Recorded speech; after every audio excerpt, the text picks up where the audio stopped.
Hello guys, welcome to another Pokemon reaction video.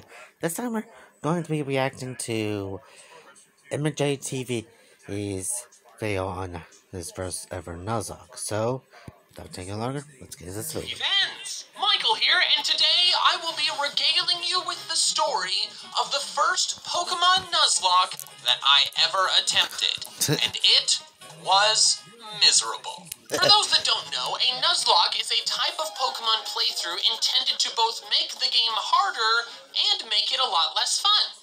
The primary rule is that if one of your Pokemon faints, it is considered dead. It has to be boxed or released and can never be used again.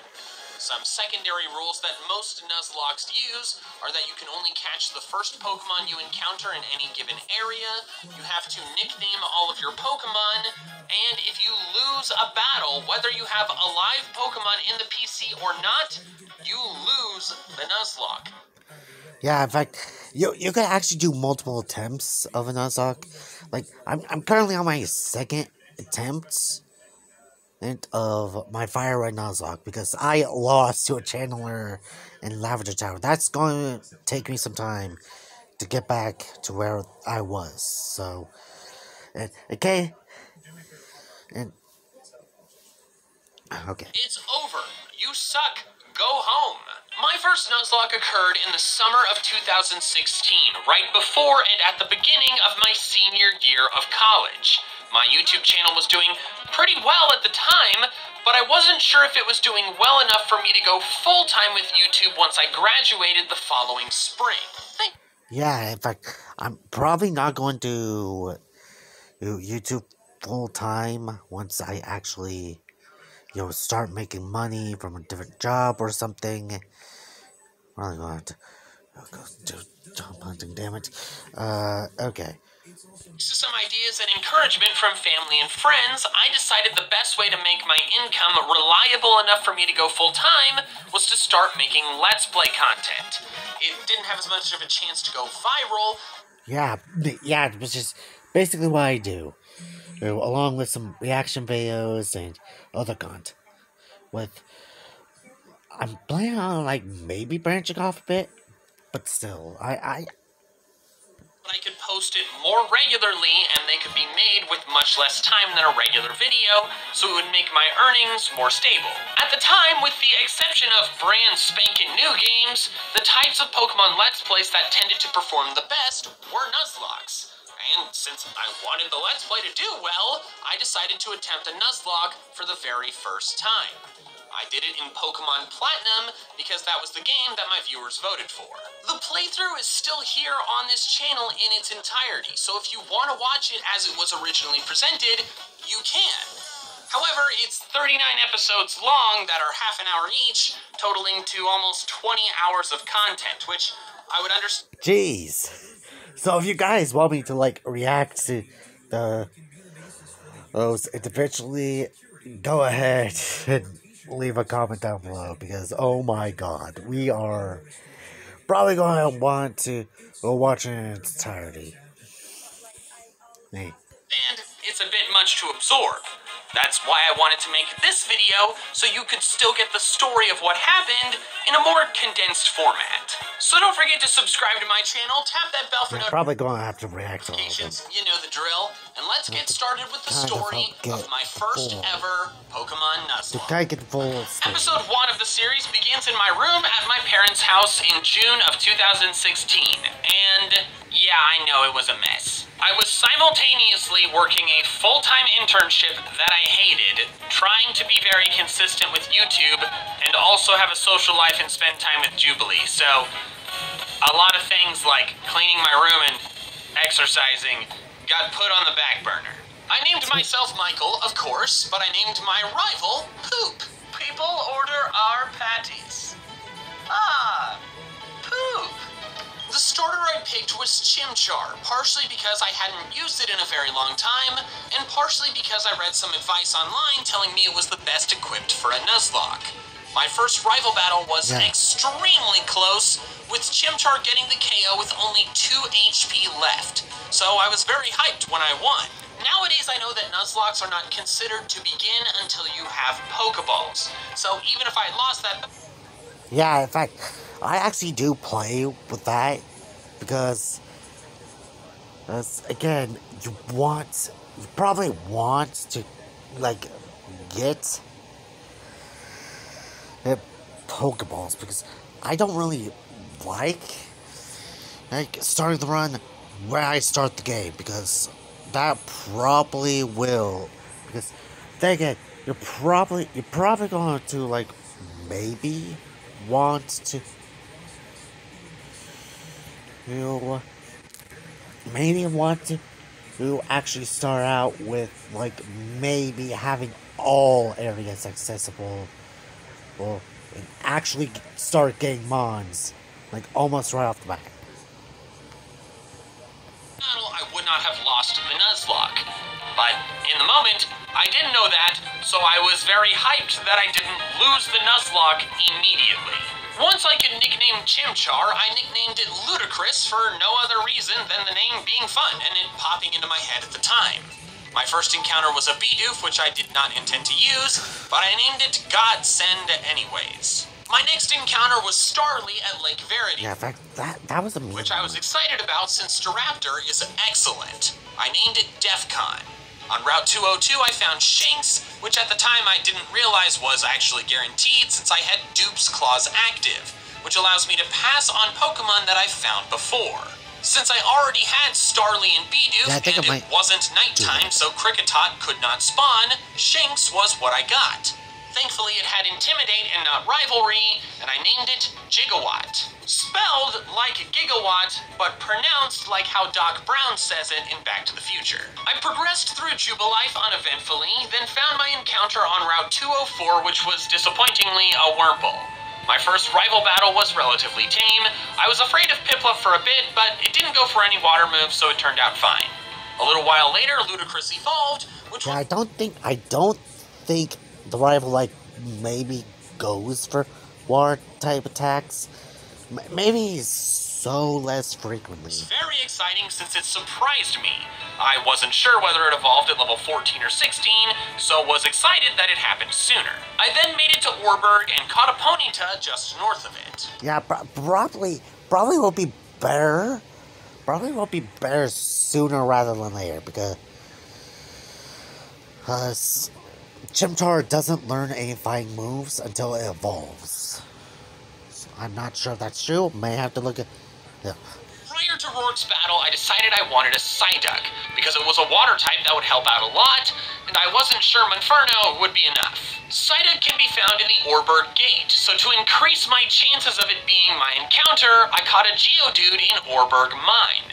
This made my first Geodude in Orberg Gate Dupe's Claws, then right after, Psyduck showed up. I named it the Quacken. After training up the Quacken, I took on Rourke. Thanks to the Quacken's water gun, I beat him easily without even taking a hit. Between episodes, I grinded up Gigawatt and Defcon to catch them up to Ludicrous and the Quacken. After defeating the Galactic Grunts in the multi-battle with Dawn, Defcon leveled up and evolved into Staravia. Then in Ravaged Path, I caught a Zubat, which I named Robin after Batman's sidekick. Then right before Floaroma... Yeah, in fact, Crobat's kind of like a very good mod to have in a Nuzlocke. Like, literally. I mean, the thing is actually pretty good.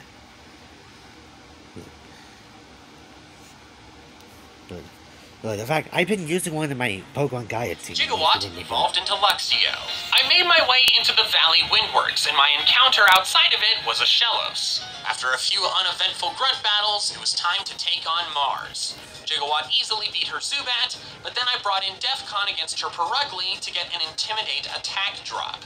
Unfortunately, after Fake Out, her Perugly Scratch crit. Oh my god.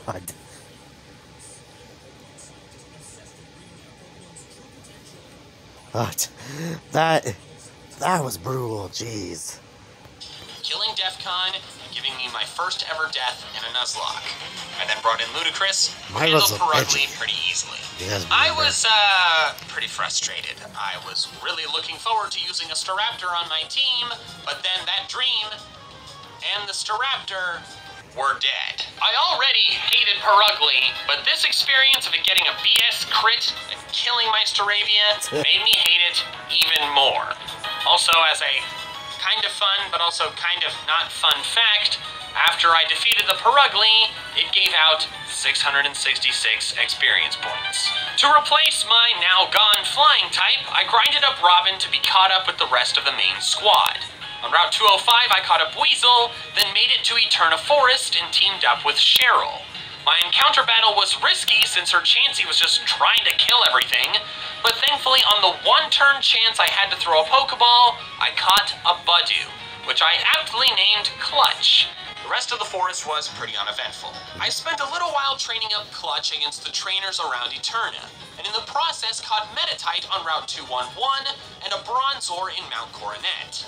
Then I took on Gardenia. Turtwig was annoying since I missed 4 consecutive Supersonics with Robin. Oh my god, yeah, it's super annoying. That is like very annoying to deal with. In one though, I was golden, and a few wing attacks later, it was done. I brought in Ludicrous for Cherim and beat it using 2 Flame Wheels. I brought Robin back in for Roserade since Ludicrous was hurt. Roserade hit hard, so I had to do a decent chunk of healing, but eventually a crit wing attack took Roserade out from 3/4 full health. The second gym badge was mine. While battling through the Galactic Eterna building, Robin evolved into Golbat, which I was very excited about since I was looking forward to getting Crobat since I love Crobat. You know what? Never mind. You'll see. I then fought Jupiter. Gigawatt easily took out Zubat. Skuntank was tougher to deal with since I did not do much damage to it, and its Night Slash was doing a lot. I had to sit and think about my strategy, and even that's like a high critical chance move. And Robin almost died to a Night Slash crit. I was eventually able to win with a lot of healing and a lot of Skuntank hurting itself in its confusion. It was exhausting. I got the Togepi egg from Cynthia, then found Gligar under the cycling road and named it Metal. I then tried to catch a Gibble in Wayward Cave, but it broke out of a ridiculous amount of Pokeballs before eventually killing itself with Takedown Recoil. Oh my god, yeah, that's annoying. It looked like it was like on 1 HP. It was it's like, dear god, that is super annoying. Becoming my first failed encounter. I was so upset it broke out of so many Pokeballs. The thing is a catch rate of 45, which means you have a 12% chance to catch it if you throw a regular Pokeball and it has full health. This thing was at red health and had status conditions, and I still couldn't friggin' catch it. The next thing of note was catching a Ralts that I named Waifu while grinding before Fantina's gym, which took me forever to find since it was the only Pokemon on the route that I hadn't caught before, and it was quite rare. Then while battling gym trainers in Fantina's gym, I was using Robin up against a Haunter, which did less than half of Robin's health with Shadow Ball. I attacked again thinking I would survive the next hit, but because I'd been speeding up the game, I didn't notice that the first Shadow Ball had dropped Robin's special defense. Therefore, the next hit killed. I was so upset that I walked away from the video to another part of the house and just laid on the floor for 15 minutes. When this happened, I was so upset that I did not have the mental fortitude to continue recording that episode. I actually didn't record again for several days after that. This was why I had put off doing a Nuzlocke for so long up to this point, because I was concerned that I would get so attached to my Pokemon that when one died, I would be extremely upset about it. But for that video, since the recording kept going, I thought it would be funny if I just left in the footage of me not being there. So the last 12 or so minutes of the 20-minute video are just the unmoving gameplay and an empty face cam, with a couple brief appearances by Jubilee not knowing where I went. He's gone forever. I thought my viewers would be amused by it. Some were, but some were very much not. That video got the largest amount of negative and hateful comments that any of my videos has ever gotten. And to this day, it is the only video I've ever disabled comments on. People were livid that half the video was effectively nothing. Some were so mad that they didn't get more content from me that they unsubscribed and didn't watch my content anymore. In all seriousness, I totally understand being annoyed by that. You see the total length and then most of the video isn't actually anything. So, I get it, and I'm sorry, and I appreciate the people who criticized that decision in a nice way. And I learned my lesson and haven't done anything like that since. But at the time, people had still just been mean to me, and Robin was dead, so things sucked. Before fighting Fantina, I replaced... Yeah, I get that. Like, after you get attached to, like, a Pokemon, it's just kind of, like, frustrating. Especially for you, maybe, like, at the time. Robin with Metal the Gligar, and over-leveled the heck out of my team because I was reeling from the death and did not want another one, and Fantina is notoriously difficult. I went the extra mile, and I even evolved Gigawatt into Luxray at level 30. The battle with Fantina started easy by OHKOing Duskull. MandJtv's I played entirely too cautiously, unnecessarily switching in Godson the Bidoof to take Shadow Balls, then switching back in to take weaker damage but not attack in the process. Eventually, I stopped being ridiculous and attacked, KOing MandJtv's. I brought in Metal against Haunter, and a few attacks later it was down.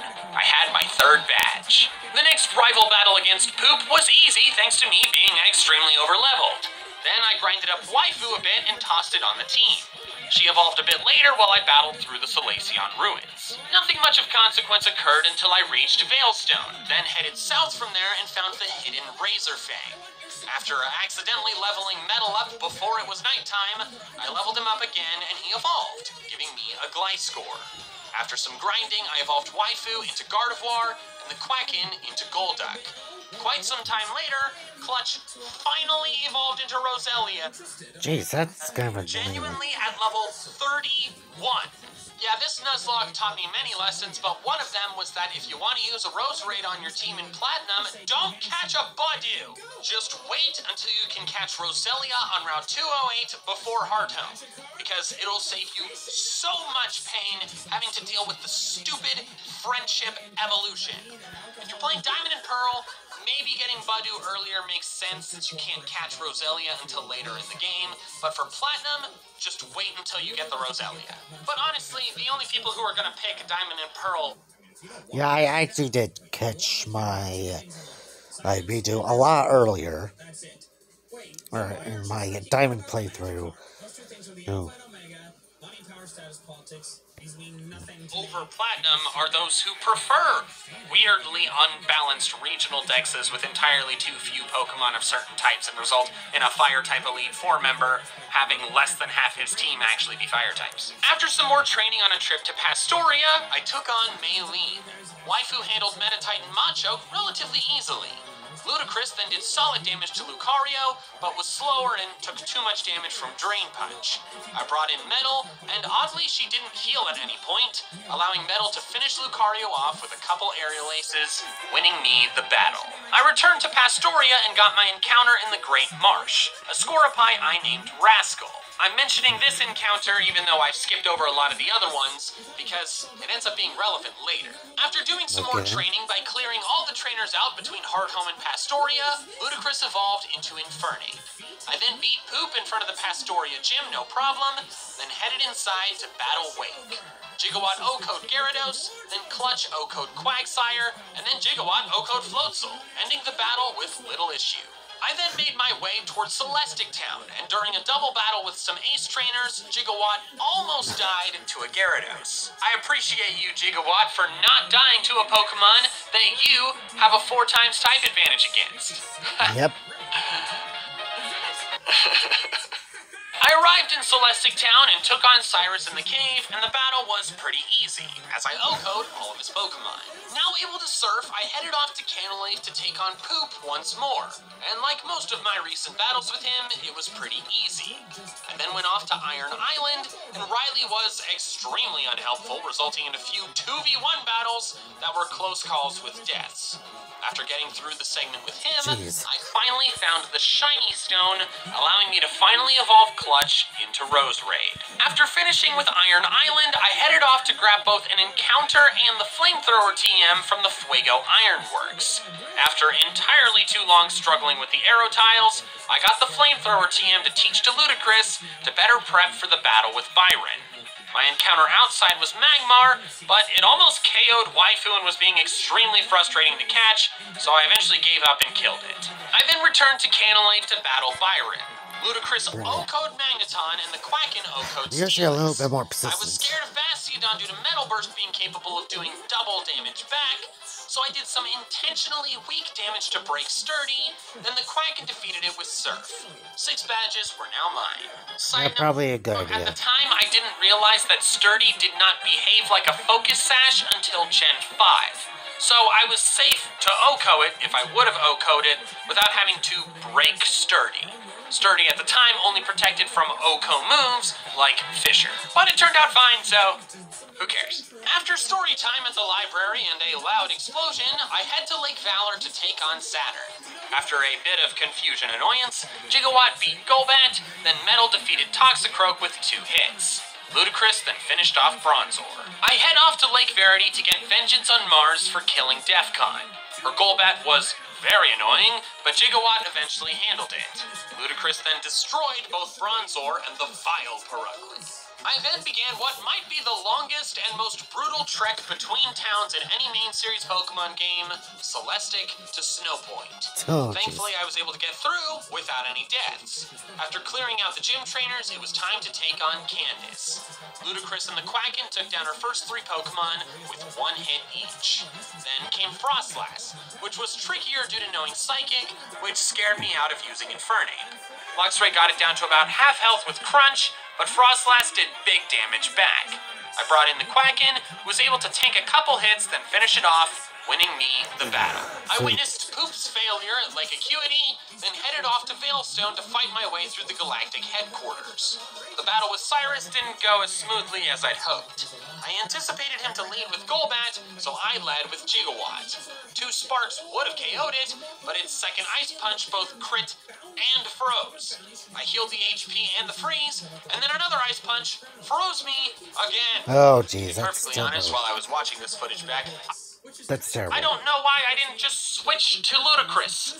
It makes perfect sense, but I just didn't do it. I finally got my act together and did just that, switching in Ludicrous to defeat Sneasel.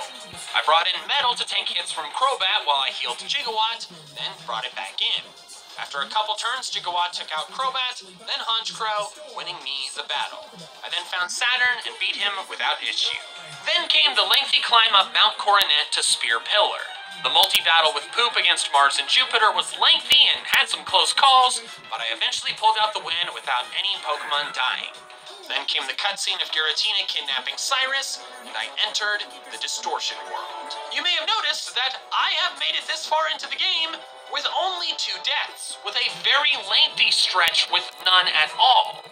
I was able to accomplish this because I was over-leveled, very cautious, lucky at times, and, to be honest, very stressed. I had this sinking feeling that this save streak would come to a violent end when I battled Cyrus in the Distortion World. I spent literal days stressing about this battle while also stressing about college schoolwork at the same time.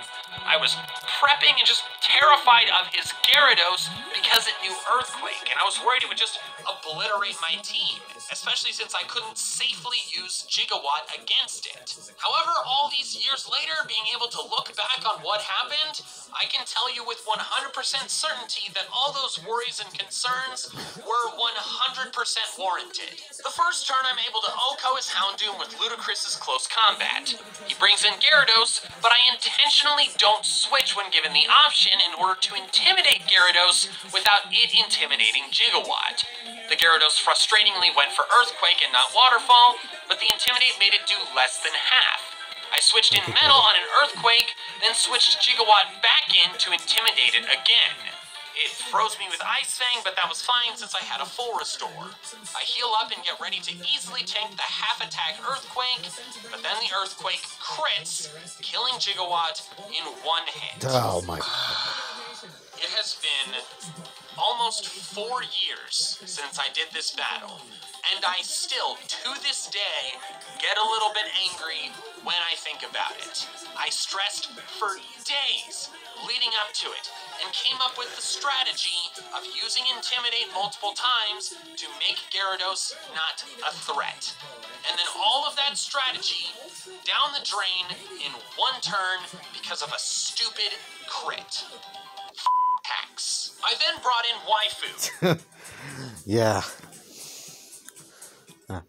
That's gotta be like annoying because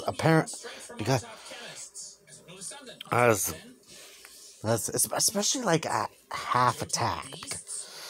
Because earthquakes. And after a few turns for some reason later of Psychics plus one turn of healing, Gyarados was down. Then came Honchkrow, and the Quacken beat it with a couple surfs. Ludicrous dealt with Weavile using a couple Mach Punches. Finally was Crobat, which I brought Waifu back out for, healing her up on the first turn. Cross Poison did less than half, so I thought I was safe to tank another. But nope, the second Cross Poison crit, killing Waifu. At the time, I didn't remember that Cross Poison was a high crit rate move. If I had, I would have been more careful, but nope, I didn't remember. I made it all the way from the third gym to the Distortion World with no deaths, and then I had 2-in-1 battle of 2 Pokemon that I was attached to. It was a miserable day. I brought Metal in, who didn't do so hot. At one point, Metal got down to a mere 6 HP, forcing me to switch it out. Another crit Cross Poison then almost killed the Quacken. After several turns of healing, I finally got 2 turns in a row of Crobat not critting with Cross Poison, allowing the Quacken to finally end it. I like Crobat as a Pokemon, but Cyrus's Crobat, I wish unspeakably terrible things upon. It was then time for me to battle Giratina. Man. Okay, this is gonna be hard. Okay, I guess the thing that makes sense to use first is Feint Attack. Yeah, that's what I'm gonna use first. You didn't actually think I was gonna battle this thing, did you? No. Not after that Cyrus battle. This is my game, I do what I want. And I'm gonna use Giratina on my team, because I just lost 2 members. So, welcome to the team, Giratina. That was a very excellent battle. We're going to nickname you the most wonderful nickname I've ever come up for a Pokemon like yourself. Cuddles. Welcome to the team, Cuddles. I then made my way to Route 222, the route on the way to Sunny Shore. I wanted a Magnezone on my team to replace Gigawatt, so I intentionally went here at night because the chances of me getting an undesirable Pokemon as my first encounter, like Electabuzz or Chatot, was lower. After a few duplicate encounters, I found the Magnemite I wanted. I named it Voltron, and immediately trained it up, turning it into a Magnezone not long later. After training up my modified squad, it was time to take on the final gym leader, Volkner. Metal Oko Jolteon right off the bat. I then switched it out for Cuddles since his Luxray had Ice Fang. 2 Shadow Forces later, and Luxray was down. Metal then Oko'd both Electivire and Raichu, giving me a dominant win and my final badge. The progression to and through the victory road was pretty uneventful, meaning the next big fight was my last battle with Poop at the doors of the Pokemon League. Metal beat Staraptor with 2 Rock Slides.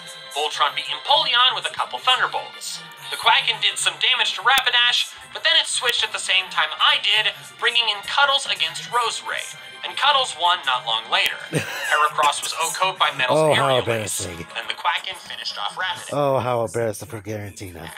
Finally, it was Snorlax. I started with Cuddles, but Crunch did more than I was comfortable with. I brought in Ludicrous, tanked a Crunch, but got the defense drop. I then made the worst decision of the entire playthrough. Instead of switching into something that could tank Snorlax's hits, I went for close combat, feeling confident I would Oko. However, Snorlax barely survived, fired back with an Earthquake on my half-defense Infernape, and killed Ludicrous. Metal came in and finished it off, winning me the battle, but I did not feel like a win. Oh my god. Seriously. Like, I mean, that should more than likely KO. Like, that's like stab. That's literally stab. Eh? And super effective. Like, I get that Snorlax like extremely bulky, but still. Life sucks. And then you die. Thank you guys so much for watching this video. Next week we're taking on the Pokemon League.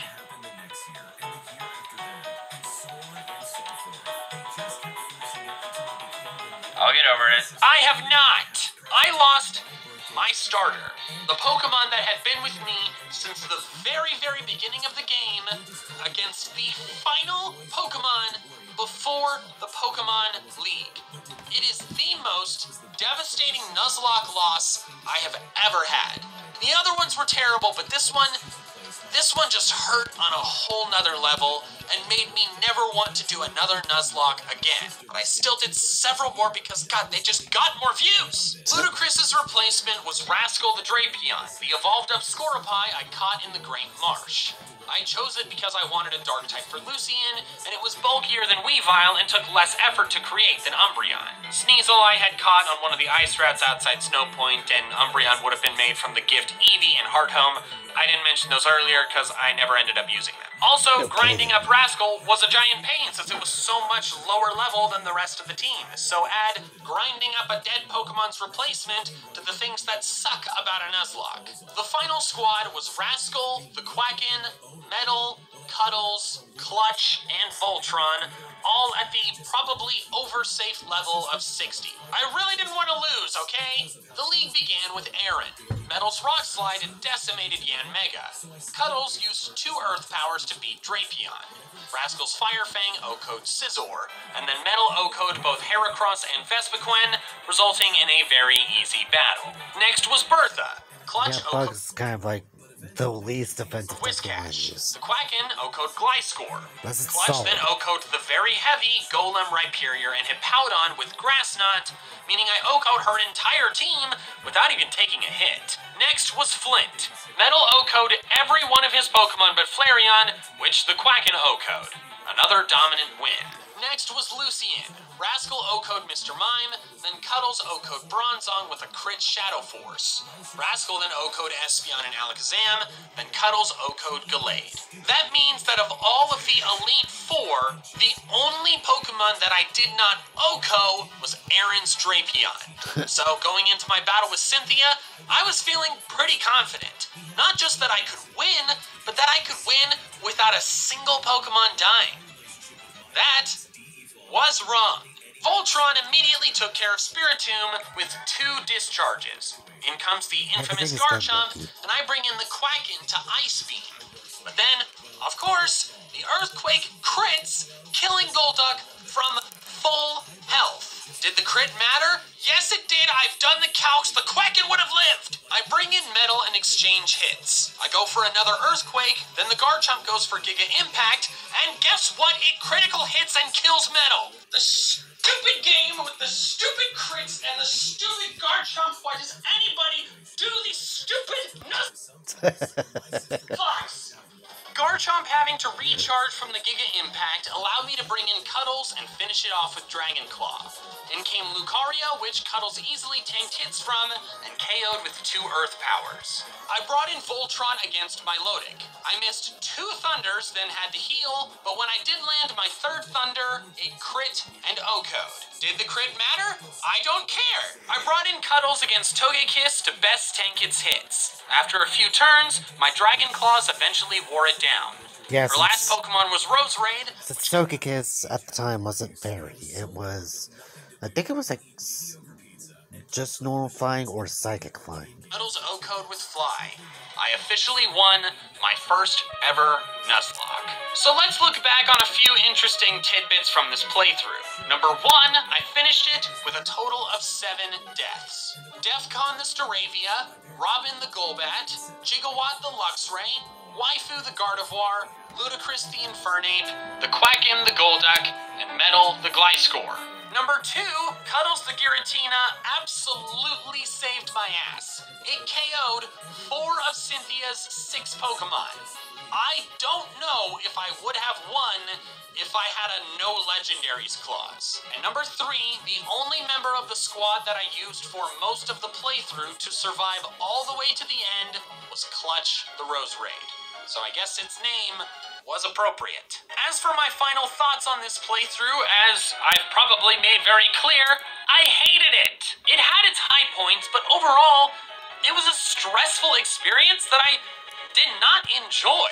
I get really attached to the Pokemon that I use on playthrough teams, and having them ripped away from me due to some BS stray crits was such a deeply unpleasant experience. Plus, my fear of losing those Pokemon made me stress out and worry a ton leading up to big battles, something I did not appreciate having to deal with at the same time as college. I continued to periodically do Nuzlocke for the next few years, but I never truly enjoyed any of them.